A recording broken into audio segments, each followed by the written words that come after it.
and welcome to your Wednesday, May 21, 2025 edition of the Evening News. I am Jemima Holmes. Thank you for joining us. Let's take a look at some of the lead stories tonight. Not a square inch of Guyana's territory will be ceded now or ever, says President Ali. New Court of Appeal judges urge to tackle cases with diligence and impartiality. EDGHILL urges truckers to diversify operations amid oversupply challenges. PM announces $885 million solar energy investment for Amerindian villages, and driver dies in accident at Beehive. Now for the news in detail. Ahead of the fictitious elections, Venezuela has claimed it will hold for governor of Guyana's Essequibo territory. Commander-in-Chief of the Armed Forces, President Dr. Irfan Ali, has emphasized that not a square inch of the country's territory would be ceded. Here is Gerald Bryan with our lead story tonight. On Wednesday, President Dr. Irfan Ali made it clear that Guyanese living in border communities close to Venezuela have not interfered when it comes to the fictitious election Venezuela has said it will hold for Essequibo on May the 25th. As a matter of fact, the president urged residents to wave their Guyana flags high. He further made it clear that not a single square inch of Guyana will be ceded to Venezuela. We are 83,000 square miles, proud and strong, unshakable, unbreakable.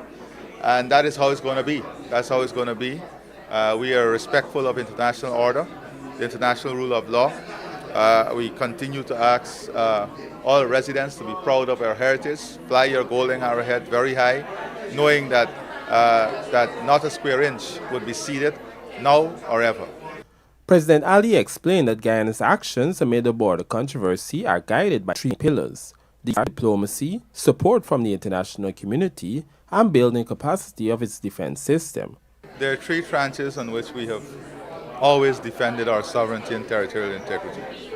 One is diplomacy, first and foremost. We have always pursued diplomacy and diplomatic efforts with our neighbors itself, regional leaders, the region itself, that's the entire CELAC region, and international community. The second issue is, of course, strengthening our own defense system, ensuring that we have the best capability in terms of protecting our sovereignty and territorial integrity. And thirdly, it is also supporting the support of the international community, continuing to work with the international community. An important part of that is the international order, the international rule of law, and adhering to that. So these are the planks on which we work.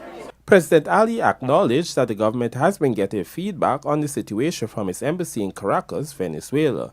He also made it clear that Guyana's ambassador to Venezuela, Dr. Richard Van West Charles, and the embassy have been instructed to continue advancing Guyana's sovereignty over the Essequibo County. Our instructions to the ambassador and the embassy there is to ensure that Guyana's sovereignty, territorial integrity, and our position is well known to all stakeholders. When you're an ambassador in a country, you're not only speaking to the country, but you have your colleagues who are within that country who are also being fed with different messaging, and you have that opportunity also to let them be aware of what the truth is. Meanwhile, asked to comment on recent statements from U.S. Ambassador to Guyana, Nicole Theriot, expressing willingness to help Guyana with criminal elements in border regions, President Ali emphasized that the U.S. is a very important partner to Guyana. Gerald Bryan, The Evening News. 5 of the 7 new Court of Appeal judges today took their oaths of office before President Dr. Irfan Ali. The judges were all appointed based on the Judicial Service Commission's recommendations, and the president reminded them that theirs will be a heavy responsibility as they play their part in strengthening the judiciary. Here is Gerald Bryan again with the details. On Wednesday, President Dr. Irfan Ali swore in 5 of the 7 new Court of Appeal judges at the office of the president. They are Justice Joanne Barlow, Justice Navindra Singh, Justice Nareshwar Harnanan, Justice Priyasunarayan Bihari, and Dr. Kim Kai Thomas. In his address to these judges, President Ali impressed on them the immense responsibility they have as justices of appeal. According to the head of state, their appointments will help alleviate the caseload and enhance the speed with which cases are heard and determined. The Court of Appeal serves a pivotal role in reviewing appeals from decisions and orders of the High Court and ensuring that the law is applied consistently judiciously and equitably. In so doing, it contributes indispensably to the preservation of the rule of law, the protection of fundamental rights, and the maintenance of constitutional order. The appointment of these 5 eminent individuals, made on the recommendation of the Judicial Service Commission, reflects the continuing fortification of our judicial architecture. Their elevation comes at a time when the demand for efficient and expeditious appellate review is greater than ever. The efficacy of any legal system is closely tied to the timeliness with which it dispenses justice. He noted that much will be expected of them as they play their part in improving the administration of justice. These expectations include diligence, impartiality, and in particular, adherence to the Constitution and rule of law. Your ascension to the bench of the Court of Appeal represents undoubtedly one of the highest honors that can be conferred upon a member of the legal profession. It signifies recognition not only of your competence, but also of your character and the fidelity with which you have served the law thus far. However, with such distinction comes a heightened responsibility, one that demands the utmost diligence, impartiality, and fidelity to the Constitution and laws of the Republic. As justices of appeal, will be called upon to be arbiters in many matters of legal significance. Your pronouncements will shape jurisprudence, guide future adjudication, and influence the manner in which justice is experienced and upheld in our republic. The remaining 2 justices to be appointed are Justice Damon Young and Senior Counsel Rafiq Khan. The announcement of the new Court of Appeal judges was made by the Judicial Service Commission, JSC, on Tuesday. Jarrell Bryan, The Evening News.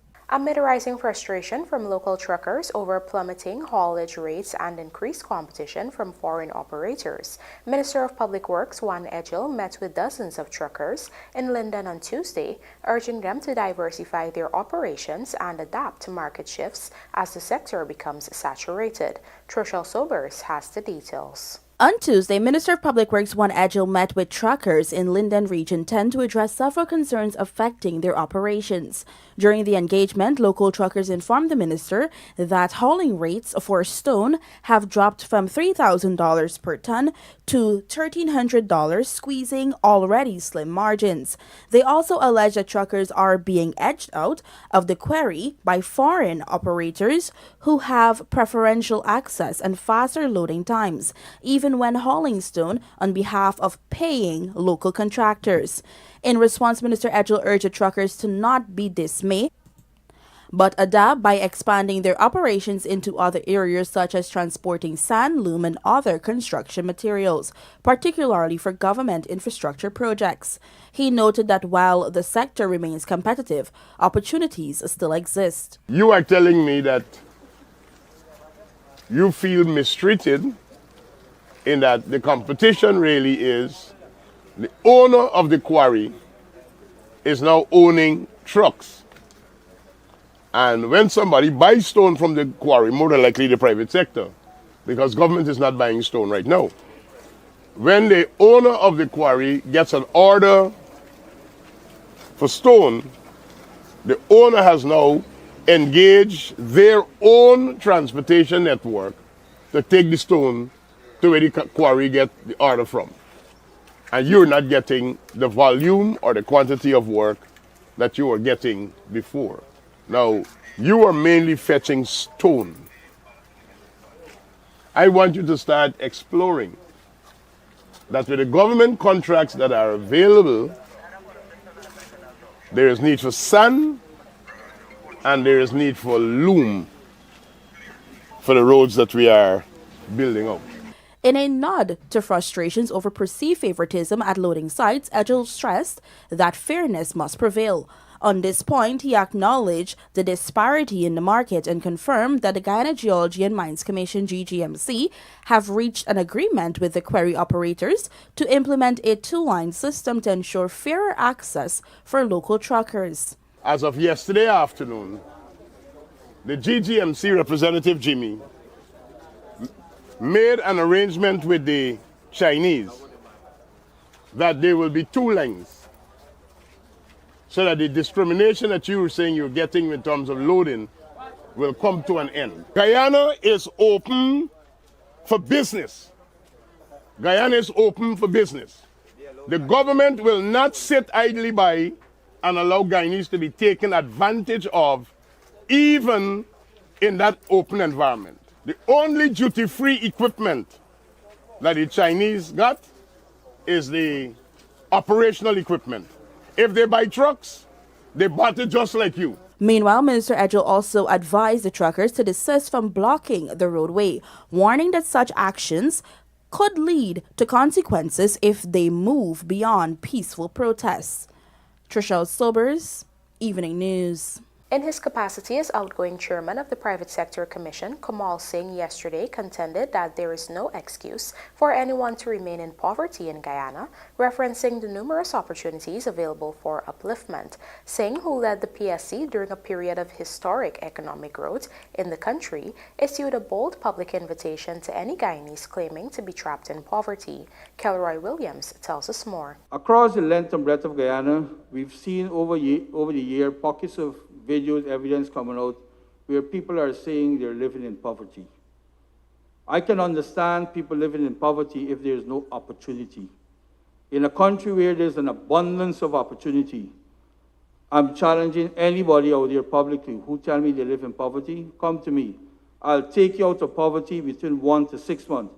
That was outgoing chairman of the Private Sector Commission PSC Kumal Singh speaking at the Commission's 33rd Annual General Meeting on Tuesday, highlighting that the nation's growth is not merely fueled by oil revenues, but by a broad spectrum of industries ranging from agriculture to forestry. Singh encouraged youth to capitalize on opportunities that are being created. Singh was also quick to note that escaping poverty requires personal drive and a willingness to put in the effort. You cannot come out of poverty if you within don't want to come out of poverty. There's a wonderful opportunity ahead of us in this country. Let us all work towards building our goals, reaching our goals, improving our family lives for the betterment of all in this country.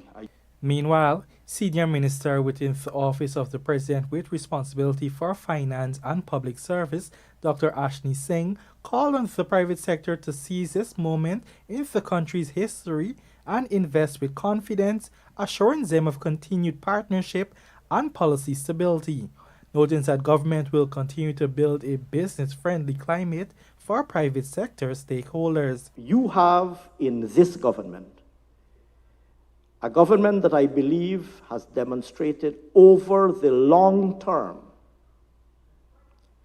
a demonstrated track record of responsible economic management. You have in this government a government that has demonstrated over the long term a commitment to working with the private sector, to ensuring that we create an environment that is conducive to your investments being made and your businesses growing, earning a rate of return, creating jobs and generating incomes for the Guyanese people. Kelroy Williams, The Evening News. Coming up, former Assistant Commissioner of Police testifies as election fraud trial continues, and 6 homeless after quarantine fire. Do stay with us. More news ahead.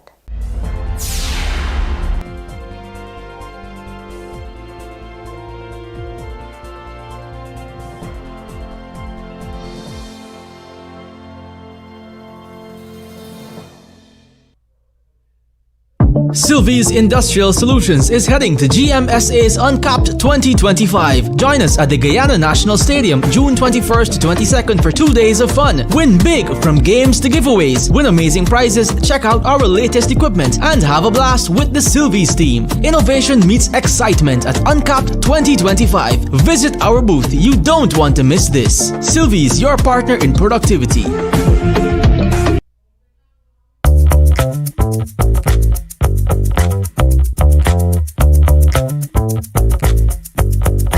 Did you know that local businesses are now providing 100% of several key services to the oil and gas sector?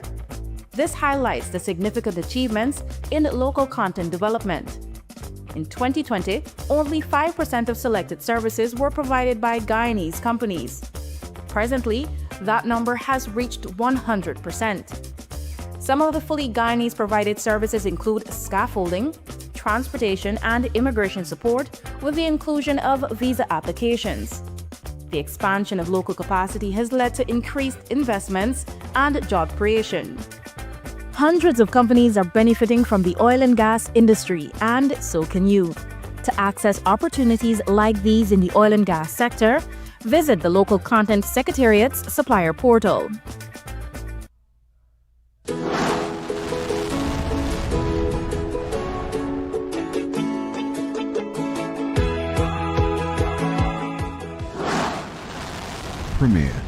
Premier insurance coverage for less. Stay safe. For bid, performance, retention, advanced mobilisation or customs bonds, bond with us. Fuel your success. Call 223 0840 or visit premierinsurance.gy. Premier Insurance. Premier insurance coverage.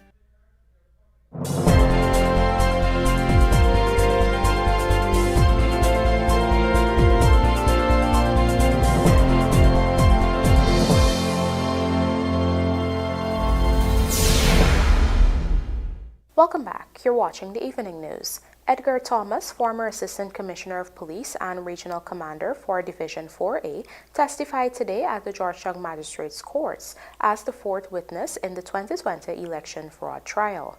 While on the stand, he described the police's limited but critical role in election security, particularly at the Ashman's building where the Region 4 vote tabulation took place.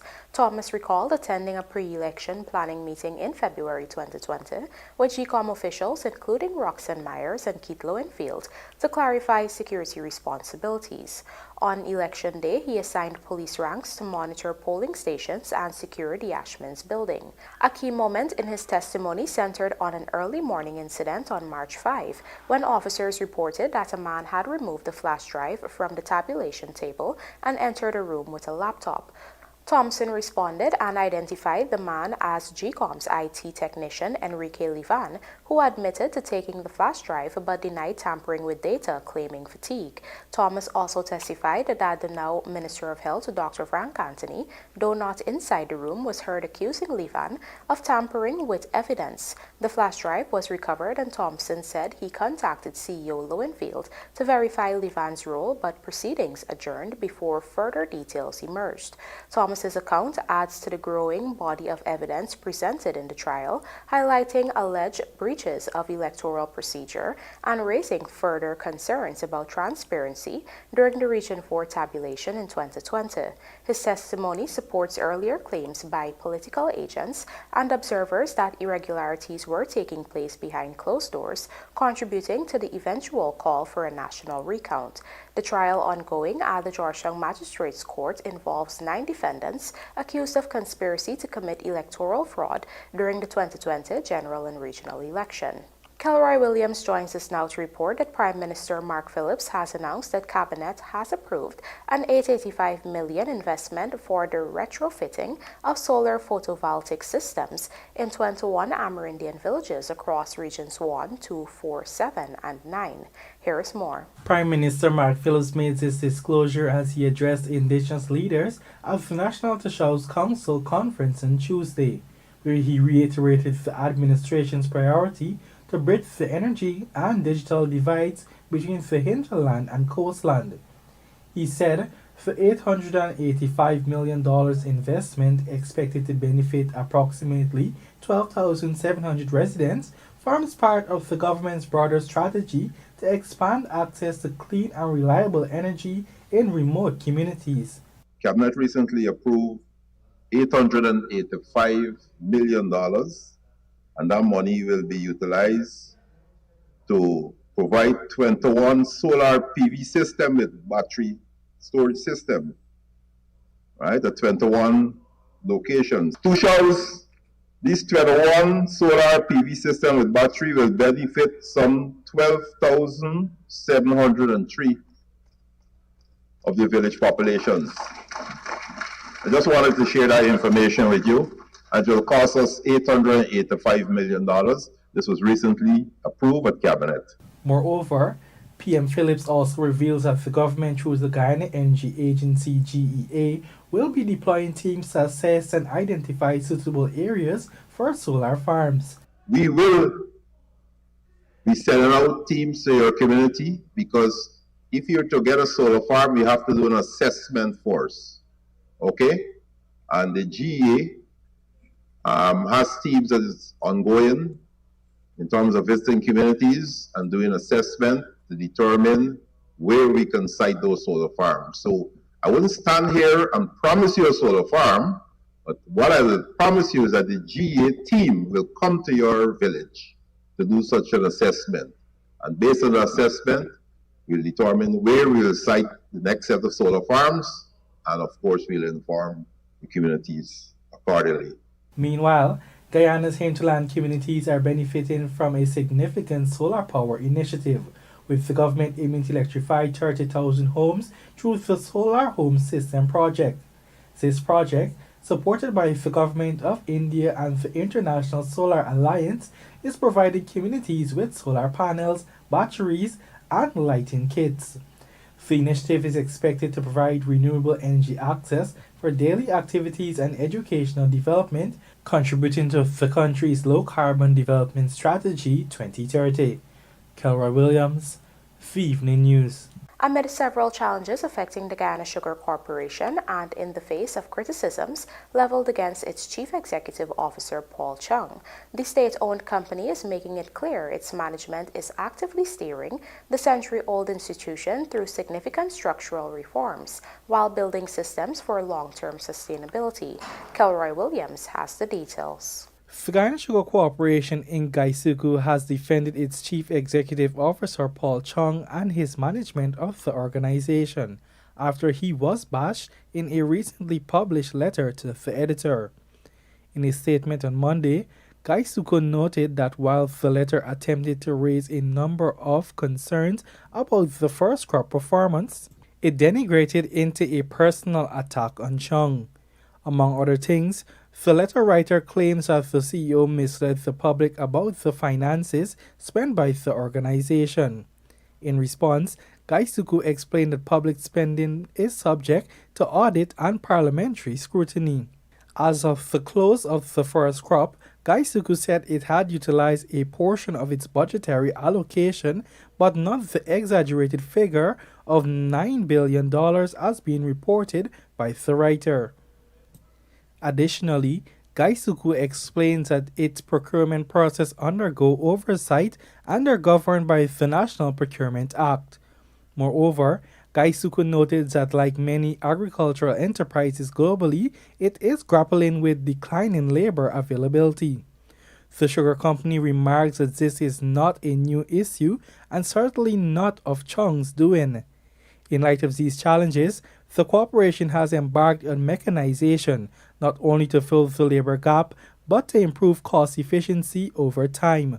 Moreover, Gaisuku reveals that allegations of inflated private contractors' payments are also totally unfounded. In response to the claims made about the CEO, performance, and marketing, Gaisuku noted that it is easy to oversimplify Gaisuku's marketing challenges without understanding today's global sugar market dynamics. It explains that the current average price earned by the corporation is significantly greater than the price quoted by the writer. It said under the astute leadership of Chung, the corporation has commenced the diversification of revenue, improved packaging, branding, and market access to reposition Guyana's sugar.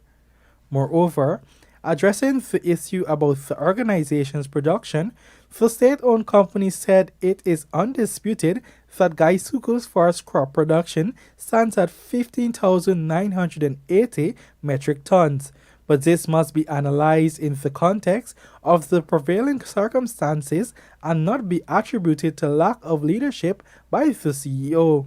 Gaisuku said heavy and persistent rainfall has severely negatively impacted the harvesting schedule, factory efficiency, and field access. Gaisuku stressed that this isn't plain politics, but a reality that increasingly erratic climatic conditions are negatively affecting agricultural operations globally. Nevertheless, the corporation said it is strategically planning for the commencement of the second crop by reviewing timelines, field operations, and logistics to recover as much as possible from the gains that will be carried over. In this regard, Gaisuku made it clear that its CEO is not bubbling on the job, but rather he is steering a century-old institution through structural reform, increasing climate uncertainty and labor shortages while building systems for long-term sustainability. Kelroy Williams, The Evening News. 6 persons are now homeless after a fire destroyed their quarantine home on Monday afternoon. Let's find out more from our Berbice correspondent, Andrew Carmichael. 22-year-old Nazima Shivmangal, a government part-time 10-day worker attached to the Gibraltar Firish Neighborhood Democratic Council, lived in the 2-story wooden and concrete 3-bedroom building situated at Lot 2, the Firish Village Quarantine in Region 6, along with her husband and their 3 children, ages 3, 7, and 8 years, and her brother. According to Shiv Mangal, she was not at home when the house went up in flames. She said she had left work to pick up her 2 children from school and took them home and left again. Tell them let them wait, the door been locked, I tell them go in, close down the line, let them pick them out here, built them over call my husband come back. She said before she could get to the next street, she encountered a cousin who showed her that flames were coming from a building in the vicinity of her house. Before we could meet back, the whole upstairs on fire. Everything for me destroyed. All my furniture, everything on my own, everything destroyed. My clothes, my children clothes, my TV, my washing machine, my fridge, my bed, my mattress, my fridge, every single thing. An electric bike was also destroyed in the inferno. The family had been renting the building and moved into it last year. I don't get nowhere to go. I don't have anything left. I don't have no way. The fire department was alerted and a unit from the Rose Hall Town Fire Station responded. The fire service tried all the best what they could do, but the house was very old, so the house catch fire. Breeze and anything you open up there. Meanwhile, Divisional Fire Officer Clive MacDonald said the fire was caused by an electrical issue.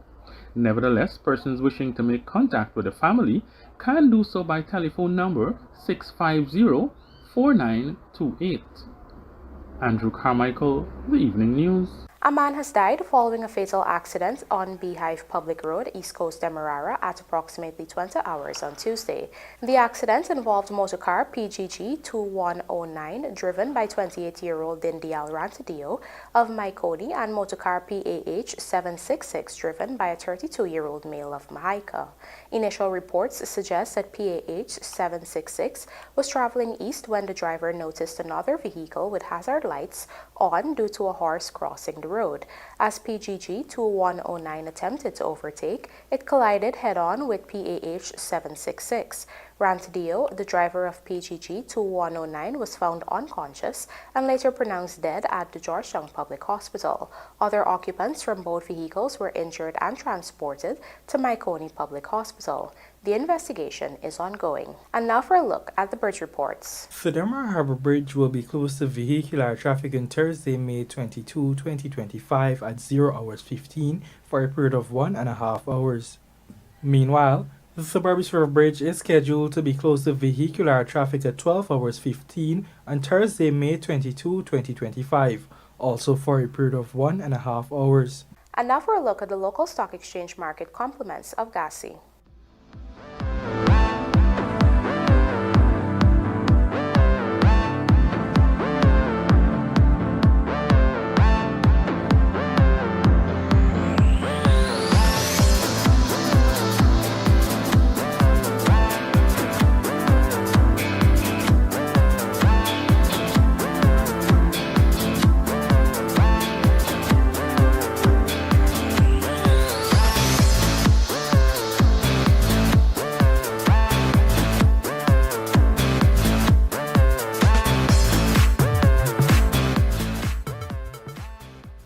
ExxonMobil Guyana GSL T20 fixtures revealed and Wendy's men begin Ireland tour with loss. These stories and more coming up in this evening's Sportcast, sponsored by MacCorp.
The Ministry of Education wishes to announce that the Because We Care Cash Grant and the Uniform and School Supplies Grant will begin distribution from May 12, 2025.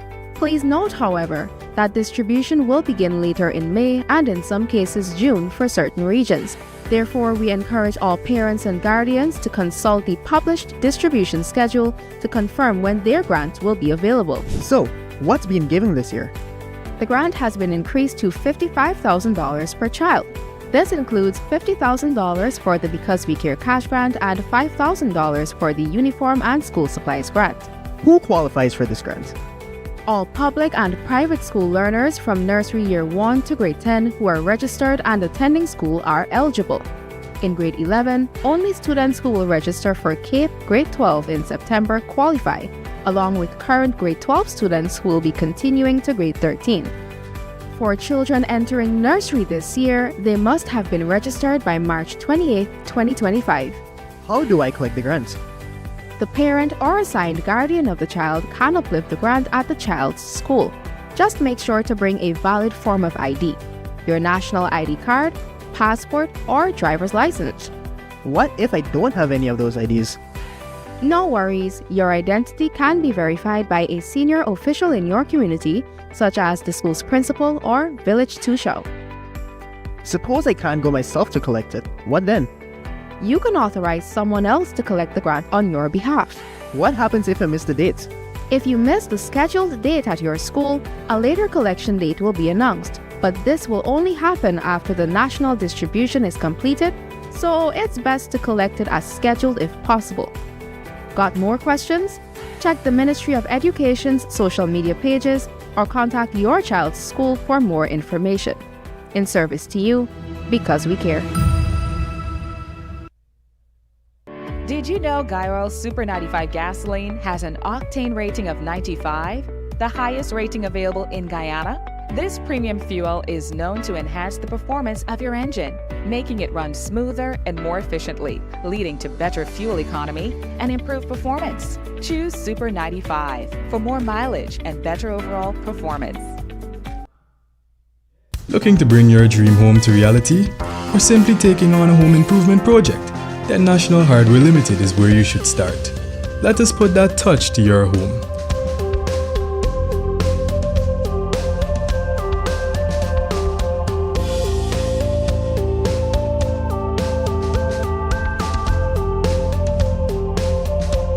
Choose from over 1,000 Berger Paint original hues for any surface.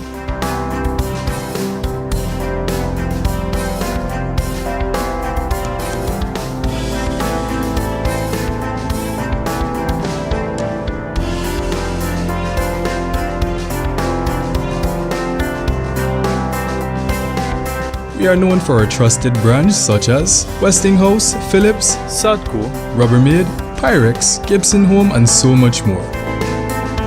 National Hardware Limited, your do-it-best store. Located in downtown Georgetown and industrial site Rhymeville.